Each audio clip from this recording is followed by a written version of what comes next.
Ok, vidéo 20, l'angoisse et l'anxiety. L'anxiété. L'anxiété. Bonjour Thierry. Bonjour Daniel. Qu'est-ce que c'est l'angoisse et l'anxiété?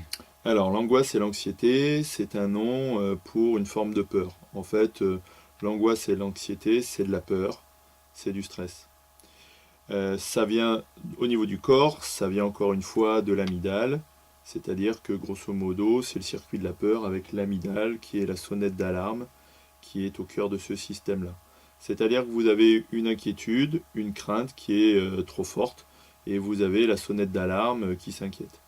L'angoisse et l'anxiété, généralement, c'est lié à l'avenir. C'est-à-dire que les gens, ils sont inquiets par qu'est-ce qui va se passer, comment ça va se passer. Donc, Oui, l'inconnu. l'inconnu. L'inconnu qui suscite une peur naturellement.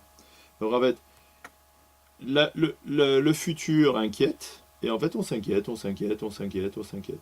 Et en fait on va s'inquiéter pour les autres, on va s'inquiéter sur comment ça va se passer. Donc en fait on se crée de l'angoisse.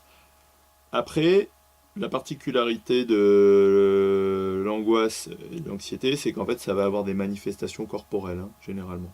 Vous avez des gens, par exemple, qui croient qu'ils sont en train de faire une crise cardiaque, alors qu'en fait, ils ont simplement de l'anxiété.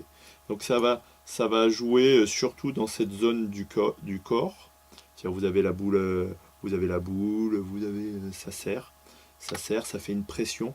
En fait, généralement, ça se manifeste par une pression. Ça peut se manifester par des troubles de la respiration, etc. Ce qu'il faut savoir, en fait, c'est, ça peut aller jusqu'à de la panique, hein. Mais ce qu'il faut savoir tout simplement, c'est que c'est de la peur, peur pour les autres, peur pour... En fait, c'est peur, peur, peur, peur, peur, peur, peur. Voilà. Ok, merci Thierry. Je vous en prie.